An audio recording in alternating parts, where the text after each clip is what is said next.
আসসালামু আলাইকুম বন্ধুরা, আপনারা ইতিমধ্যেই জানেন যুদ্ধবিধ্বস্ত গাজা উপত্যকায় শান্তি ফিরিয়ে আনতে গাজা উপত্যকার অভ্যন্তরে 20,000 বিদেশি সেনা মোতায়েন করার বিষয়টিকে কেন্দ্র করে মার্কিন যুক্তরাষ্ট্র জাতিসংঘের নিরাপত্তা পরিষদে প্রস্তাব উত্থাপিত করেন এবং সেই প্রস্তাব পাশ হন, যার অধীনে গাজা উপত্যকায় জাতিসংঘের সমর্থনে প্রায় 20,000 সেনা মোতায়েন করবে যুক্তরাষ্ট্র। এখন দেখুন, যুক্তরাষ্ট্রের পক্ষ থেকে আরব বিশ্ব বা মুসলিম বিশ্বের যেই দেশগুলো রয়েছে তাদেরকে আশ্বাস প্রশ্বাস আর দীর্ঘশ্বাস ছাড়া কিছুই দেয়া হচ্ছে না যে তারা গাজা উপত্যকার যুদ্ধ বন্ধে সর্বাত্মক চেষ্টা করছে। কেননা যুক্তরাষ্ট্রের প্রকাশ্য সমর্থনে আরব বিশ্বের দেশগুলোকে এবং মুসলিম বিশ্বের দেশগুলোকে বৃদ্ধাঙ্গুলি দেখিয়ে ইসরায়েলি বিমান বাহিনী বর্তমানে গাজা উপত্যকায় পুনরায় আবার ভয়াবহ হামলা শুরু করেছে। এক্ষেত্রে যুক্তরাষ্ট্রের পক্ষ থেকে কিন্তু যুদ্ধবিরতি চুক্তি মেনে চলার জন্য ইসরায়েলের ব্যাপারে একটি শব্দও খরচ করা হয়নি। এখন দেখুন, যুক্তরাষ্ট্রের প্রত্যক্ষ মদদে বর্তমানে ইসরায়েলি সশস্ত্র বাহিনী গাজা উপত্যকার পাশাপাশি বর্তমান দক্ষিণ লেবাননেও কিন্তু ভয়াবহ অভিযান শুরু করেছে। সর্বশেষ তথ্য অনুযায়ী গাজা উপত্যকার পাশাপাশি দক্ষিণ লেবাননের অন্তত 2টি শরণার্থী শিবিরে ইসরায়েলি বিমান হামলায় অন্ততপক্ষে 13 জন নিহত হয়েছেন, যার বেশিরভাগই ছিল কিন্তু নারী ও শিশু। এবং এই যে 13 জন নিহত হওয়া, এই 13 জনই কিন্তু ছিল বর্তমানে যুদ্ধ বিধ্বস্ত গাজা উপত্যকার শরণার্থী, যারা ইসরায়েলি হামলার তীব্রতায় নিজ দেশ এবং নিজ মাতৃভূমি ফিলিস্তিনি ছেড়ে দক্ষিণ লেবাননে ফিলিস্তিনির যেই শরণার্থী শিবিরগুলো রয়েছে বা আশ্রয় কেন্দ্রগুলো রয়েছে সেখানে তারা অবস্থান করছিলেন। এখন দেখুন, যুদ্ধবিরতি চুক্তি লঙ্ঘন করে লেবাননের অভ্যন্তরে ইসরায়েলি সশস্ত্র বাহিনীর এই যে ভয়াবহ হামলা, এই হামলার বিষয়টিকে কেন্দ্র করে এবার লেবাননের পার্লামেন্টের স্পিকার মিস্টার নাবি বেরি লেবাননের প্রেসিডেন্ট মিস্টার জোসেফ আউনকে জাতিসংঘের নিরাপত্তা পরিষদের আরেকটি জরুরি বৈঠক ডেকে লেবাননের অভ্যন্তরে শরণার্থী শিবিরগুলোতে ইসরায়েলি এই ধরনের ভয়াবহ হামলার বিষয়টিকে কেন্দ্র করে ইসরায়েলের উপর কঠোর ব্যবস্থা নেওয়ার আহ্বান জানিয়েছেন। তবে এখন দেখার বিষয়, মার্কিন যুক্তরাষ্ট্র সমর্থিত এই যে জোসেফ আউন সরকার রয়েছেন তিনি কি জাতিসংঘের নিরাপত্তা পরিষদে অভিযোগ দায়ের করে কিনা এবং ইসরায়েলের বিরুদ্ধে কঠোর অবস্থান নেয়ার জন্য নিরাপত্তা পরিষদের যেই দেশগুলো রয়েছে তাদের মাধ্যমে কি লেবানন বর্তমানে ইসরায়েলি এই হামলা প্রতিহত করতে সক্ষম হয় কিনা।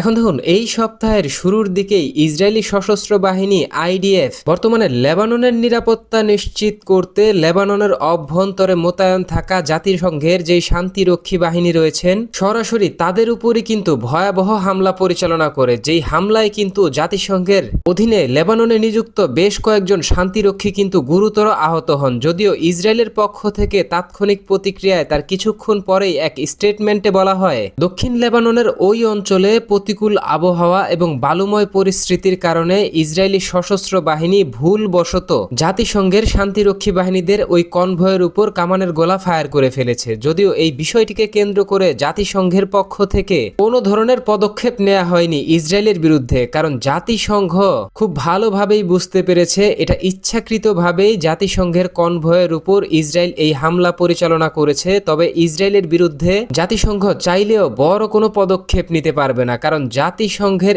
এই ক্ষমতা নেই যে তারা সরাসরি ইসরায়েলের প্রধান মিত্র যুক্তরাষ্ট্রের ক্ষমতাকে উপেক্ষা করবে। তাই যুক্তরাষ্ট্র এখানে বড় একটি ফ্যাক্ট হিসেবে কাজ করবে, যে বিষয়টিকে কেন্দ্র করে জাতিসংঘ কিন্তু খোদ নিজেই ইসরায়েলি হামলার শিকার হওয়ার পরেও বড় কোনো পদক্ষেপ নিতে পারেনি। যে বিষয়টিকে কেন্দ্র করে নিশ্চিত করেই বলা যায়, লেবানন যদি জাতিসংঘের নিরাপত্তা পরিষদে বৈঠক ডাকে সেখান থেকে আশ্বাস প্রশ্বাস আর দীর্ঘশ্বাস ছাড়া কিছুই পাবে না।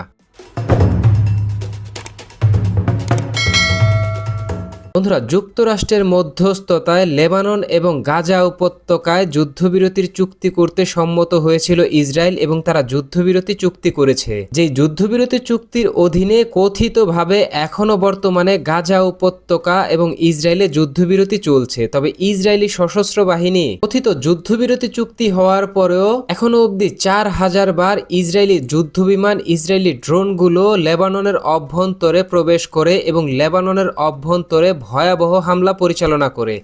যেই হামলায় বহু লেবাননের নাগরিক নিহত হয়েছে। এখন দেখুন, মার্কিন যুক্তরাষ্ট্রের পক্ষ থেকে বিশ্ববাসীকে আশ্বাস প্রশ্বাস দেয়া হচ্ছে গাজা উপত্যকা এবং লেবাননের সাথে ইসরায়েলের যুদ্ধবিরতি চুক্তি চলছে এবং এই যুদ্ধ নিরসনে দ্বিতীয় স্তরের কাজ করতে আমরা বদ্ধপরিকর। যদিও এটা যুক্তরাষ্ট্রের ভাষ্য, তবে ইসরায়েলি কর্মকাণ্ড কিন্তু মোটেও এমন নয় যে তারা যুদ্ধবিরতি চুক্তি মেনে চলছে, বিষয়টা কিন্তু মোটেও এমন নয়। এখন দেখুন, একদিকে যখন যুদ্ধবিরতি চুক্তি লঙ্ঘন করে ইসরায়েলি কর্তৃপক্ষ গাজা উপত্যকা এবং লেবাননের বিভিন্ন স্থানে ভয়াবহ হামলা পরিচালনা করছে, ঠিক তখনই কিন্তু যুক্তরাষ্ট্রের পক্ষ থেকে অন্তত 50 টন সামরিক সমরাস্ত্র নিয়ে রাজধানী তেল আবিবের বেন গুরিয়ান বিমানবন্দরে অবতরণ করেন, যেখানে ধারণা করা হচ্ছে ইসরায়েলকে যেই 50 টন সমপরিমাণ রসদ সাপ্লাই করলো, এর মধ্যে আয়রন ডোমের ইন্টারসেপ্টর মিসাইল রয়েছে, পাশাপাশি F-35 যুদ্ধ বিমানের অত্যন্ত শক্তিশালী এবং গুরুত্বপূর্ণ কিছু স্পেয়ার পার্টস রয়েছে। বন্ধুরা, অত্যন্ত স্পর্শকাতর এই বিষয়টিকে কেন্দ্র করে নিশ্চিত করেই বলা যায়, যুদ্ধবিরতি চুক্তি চলাকালীন সময় এবং যুক্তরাষ্ট্রের পক্ষ থেকে গাজা উপত্যকায় অন্তত 20,000 বিদেশি সেনা মোতায়েন করার বিষয়টি যখন আইনত জাতিসংঘের মাধ্যমে পাশ করিয়ে নিয়েছে যুক্তরাষ্ট্র, ঠিক এই সময় ইসরায়েলকে এত বড় বিপুল পরিমাণ রসদ সাপ্লাই দেওয়া, এই রসদ সাপ্লাই দেওয়ার মাধ্যমে এবং এই রসদ সাপ্লাই পাওয়ার পরে ইসরায়েলি সশস্ত্র বাহিনী গাজা উপত্যকায় বিদেশি সেনা মোতায়েন করার আগেই যুক্তরাষ্ট্রের পক্ষ থেকে ইসরায়েল লেবানন এবং গাজা উপত্যকার বিভিন্ন স্থানে বড় ধরনের হামলা পরিচালনা করবে এবং আরো বৃহত্তর ভূমি দখল করবে এবং পরবর্তী ধাপে যুক্তরাষ্ট্রের পক্ষ থেকে যে আন্তর্জাতিক কোয়ালিশন গঠিত বাহিনী প্রেরণ করা হবে, ওই বাহিনীকে দখলকৃত অঞ্চলের বাইরে যুক্তরাষ্ট্রের মাধ্যমে মোতায়েন করাবে ইসরায়েল। এক্ষেত্রে এখন বর্তমানে চাপ প্রয়োগ করে যেই জায়গাটুকু ইসরায়েল দখল করে নিবে, সেটা আনুষ্ঠানিকভাবে ইসরায়েলের অংশ হয়ে যাবে। এখন দেখুন, গাজা উপত্যকা এবং লেবাননে বর্তমানে ইসরায়েলি সশস্ত্র বাহিনীর যুদ্ধের বিষয়টিকে কেন্দ্র করে যুক্তরাষ্ট্র যে এবারই প্রথমবার ইসরায়েলের জন্য বিপুল পরিমাণ রসদ সাপ্লাই দিল, বিষয়টা কিন্তু মোটেও এমন নয়। খোদ ইসরায়েলি সবচাইতে বড় গণমাধ্যম জেরুজালেম পোস্টের পক্ষ থেকে নিশ্চিত করা হয়েছে, এই যুদ্ধ চলাকালীন সময় মার্কিন যুক্তরাষ্ট্র এখনো অবধি প্রায় 1000টি এই ধরনের কার্গো বিমান পাঠিয়ে ইসরায়েলকে বিপুল পরিমাণ অস্ত্র দিয়ে সহযোগিতা করেছে। ঠিক একইভাবে মার্কিন যুক্তরাষ্ট্রের পক্ষ থেকে 150টি জাহাজ ভর্তি করে বিভিন্ন ধরনের অস্ত্র এবং গোলাবারুদ প্রেরণ করা হয়েছিল নৌপথে এই ইসরায়েলের জন্য।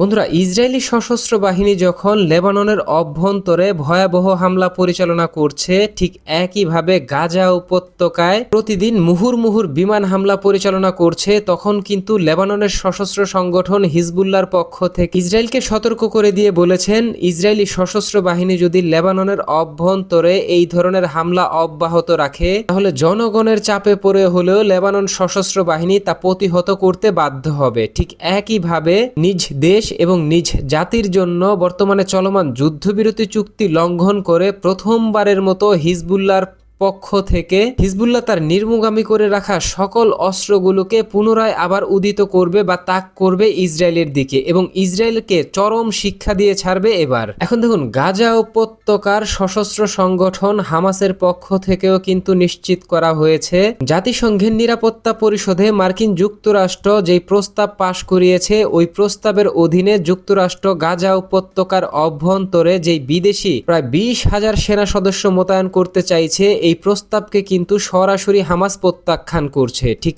একইভাবে হামাসের পক্ষ থেকে হুঁশিয়ার করে দিয়ে বলা হয় যুক্তরাষ্ট্রকে, ইসরায়েল যদি এভাবে যুদ্ধবিরতি চুক্তি লঙ্ঘন করতে থাকে, তাহলে হামাসের পক্ষ থেকে এর পাল্টা জবাব কিন্তু দেয়া হবে। এখন দেখুন, ইতিমধ্যেই কিন্তু হামাসের পক্ষ থেকে কিছু অ্যাম্বুশের মাধ্যমে ইসরায়েলি এক সেনা সদস্যকে নিবৃত করে ফেলা হয়েছে। ঠিক একইভাবে ইসরায়েলি 3 সেনা সদস্যকে খান ইউনুস এলাকায় কিন্তু আহত করেছে হামাসের বীর সেনারা।